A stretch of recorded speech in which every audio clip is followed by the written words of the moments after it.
back to Tobago. Of course, I mentioned earlier that the chief secretary made a statement in THA. It would have been last week, I believe, where he was threatening to take legal action against, well, not against the government, but in order to get funds or access to funds that he said has not been delivered over quite a few number of years, actually, to the THA. They're not getting all of the funds that have been allocated in the parliamentary budget to Tobago. They have been, shortchanged a bit, is what he's been claiming. And when he said he went back and looked at the past few years, I think he went back to like 2015 or 2016, and he was saying, consistently they've been getting shortchanged.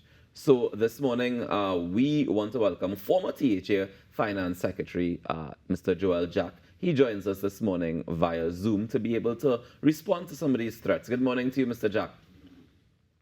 Good morning, Ruckus. Good morning, all of TTT. Good morning, all of Trinidad and all of Tobago. Thank you for having me on. Well, thank you so much for joining us. I imagine that you would have heard the claims, and I am going to start off by giving you free rein to respond initially to the claims that Mr. Augustine would have made. Well, interesting, and I would urge the Chief Secretary really to temper some of his statements and really get down to doing the business of representing the people of Tobago and formulating a development plan. Some of those statements are quite spurious, and if you're threatening to take the government to court, you can only do so under the framework of the current regulations and the current regulatory framework. And if you realize during Mr. Augustine's speech, he gave himself, he indicated that the framework under which the Minister of Finance was operating would have been antiquated. And those regulations really are what governs the allocation and the distribution of resources to the Tobago House of Assembly and to other government ministries. So I would urge the Chief Secretary to temper his statements, because from a cursory glance, if he's saying that the government broke the law, he must remember that the DRC stipulates that the Tobago House of Assembly should receive 4.03% of the national budget as a minimum, or up to a band of 6.09%. And a cursory review of the allocation and the releases to the Tobago House of Assembly would indicate that the government has not broken any law. All right. So, Mr. Jack, I just wanted to clarify. And when you were sitting as the finance secretary, can you verify whether or not the allocation, that the parliamentary budget allocation, did the House of Assembly receive all of it or not? Well, there are instances when we received more than let me say since 2015, when Mr. Imber took office, we received more than the barest 4.03% minimum of the national budget. Mm-hmm. We started receiving 4.4% of the national budget. And Mr. Imber has been consistent in his support for Tobago's development and actually moving us away from solely depending on the annual subvention and allowing the Assembly to mobilize funding to accelerate the pace of Tobago's development. We moved beyond the barest minimum 4.03% to 4.4%. We also had for the first time in the history of the Tobago House of Assembly, the opportunity to raise bond financing, similar to other state enterprises such as HDC. We were allowed to raise bond financing to the tune in the first instance of $300 million to fund the island's development. We mobilized the first tranche of that bond of approximately $166 million to advance the island development. Additionally, he supported the public-private partnership modality, which also would have enabled us to undertake major projects using this modern financing modality to again accelerate the island's development. The Minister of Finance also supported, under the PNM administration, our thrust to working with some of our multilateral agencies to receive the necessary support for the island's development. So the policy stance of the central government during my tenure was really to assist the Assembly in moving beyond the budgetary subvention. And again, this chief secretary has taken a stance, a combative stance, a confrontational stance that is, that is to the bane of the island's development. And again, I would urge that he really settles down. This is not a war. We have to work with both our stakeholders to ensure that the island's development momentum is not compromised. And I think the Chief Secretary owes Tobago an apology. He should be the one indicating that an apology and taking sole responsibility for the fact that the island's budgetary allocation was not increased from the barest minimum 4.03% to a minimum of 6.8%. So he and his group, they did not support the Tobago Island government bill, which at a minimum would have afforded the island an additional $1 billion in terms of accelerating its development. Now, I want to just jump back to something you mentioned earlier. You mentioned that the DRC would have made the ruling for 4.03%, right? However, that ruling would have taken place 22 years ago. Now, given over the time we've had lots of inflation, we've had a variety of things that would have taken place that raise the cost of living in general for individuals, for the country, the cost of expenses, that kind of thing. Do you think that there's any room or any need for revision of that ruling? And Ruckus, the point you made as well solidifies my previous point, that given where we are, there was a mechanism for us to move beyond the 4.03%. That mechanism was the Tobago Island government bill that would have afforded us a minimum. And if I'm in any negotiations with respect to funding, I'm looking for the best minimum or the floor as possible that would have guaranteed me an adequate budgetary funding mechanism to advance the island's development. In addition, the Tobago Island government afforded the Tobago House of Assembly a fiscal mechanism whereby you could have articulated and negotiated for additional funding for Tobago, and that would have been enshrined in law. So again, another missed opportunity at the hands of Mr. Augustine and Mr. Duke in terms of the island's policy. What we also have to be concerned about nationally and in the Tobago context is the absence in terms of transparency and a clear mandate in advancing Tobago's development. There's an absence of a Tobago Comprehensive Economic Development Plan.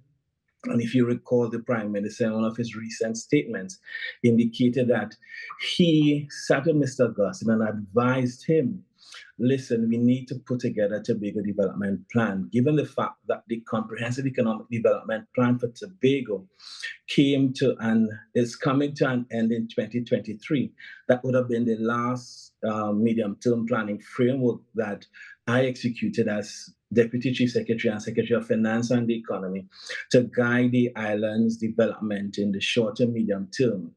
You could recall as well, Tobago's development has been guided by the Comprehensive Economic Development Plan for Tobago, with a focus on mobilizing, the island's development in an environmentally sustainable manner. We were pushing for green, clean, green, safe, and serene. And it's interesting now that the world is advancing a green agenda while persons are at COP28, they're advancing and advocating for a green agenda. Persons must recall that the Tobago House of Assembly and the People's National Movement, we have been articulating and advocating for that for Tobago to be green and for our industrial development to follow those parameters. So we have embraced a forward-thinking and a future-proof approach to the island's development. And what we see now, I think all Tobagonians should be concerned with respect to the pace of the island's development. what is happening, the current funds allocated to the Tobago House of Assembly, and as well as the management of those funds. We have not seen listed, as I would do in my national budget, in my budget in June, and following the national budget come November, in terms of the expenditure, what has been done with the unspent balance, the expenditure by the Tobago House of Assembly, some of their plans and programs. And this statement by the Chief Secretary subsequent to the national budget was introduced by the People's National Movement, introduced by me as Secretary of Finance and Economy, as we sought to deepen the democratic process and to report to the people our work program and our plans and how we propose to manage the financial resources of the Assembly within the given fiscal year. So again, right. Now you mentioned that, and I know that earlier this year in June, the current THA would have also done up their budget and presented it for recommendation in the national budget. But my question to you then, given some of the changes, some of the different types of investment, yes, I agree with the green investment that was taking place before, and it's still undergoing because we're seeing the results of it when we receive the various awards and being internationally recognized, Tobago in particular, when it comes to certain green aspects of things. But we included things like Carnival. Tobago Carnival came back on board since this new the new THA took office, and things of that nature. Do you think that the 4.03 is still enough to be able to do proper investment into development of Tobago? And as articulated earlier, what we did in terms of mobilizing funding for Tobago's development was to move from just the budget subvention. And if you a cursory glance at my previous budget statement since 2013, I articulated the fact that for us to advance the island's development, we need to mobilize additional funding beyond the budgetary subvention. And that was part of the strategy. So in addition to your annual subvention, which was a minimum of 4.3, which we had a minimum of 6.8% to get, that would have assisted us significantly. Additionally, we were looking to work with the private sector and major finance houses, both locally and internationally, to mobilize investment capital under the ambit of the Tobago Infrastructure Investment Strategy. That was a 20-year framework broken up into 4 or 5 year periods in terms of mapping out the island's development and the various projects, and inviting the private sector to participate. Additionally, we, as part of this strategy, was to attract foreign direct investment to Tobago, and that is what, and in terms of investment, our focus under the medium-term planning framework would have been the tourism sector, because at the time, when we did the numbers, the tourism sector would have given Tobago the opportunity to increase the island's GDP by approximately 25%, and additionally increase Tobago's contribution to national economic development.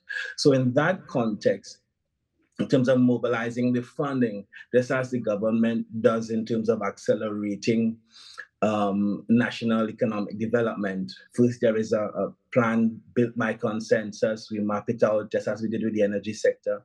We mobilized the capital resources to make the necessary investment. And we started to roll out the investment in the Tobago context. Under medium-term planning framework, we looked at the tourism sector. We said, yes, this is the way we would go.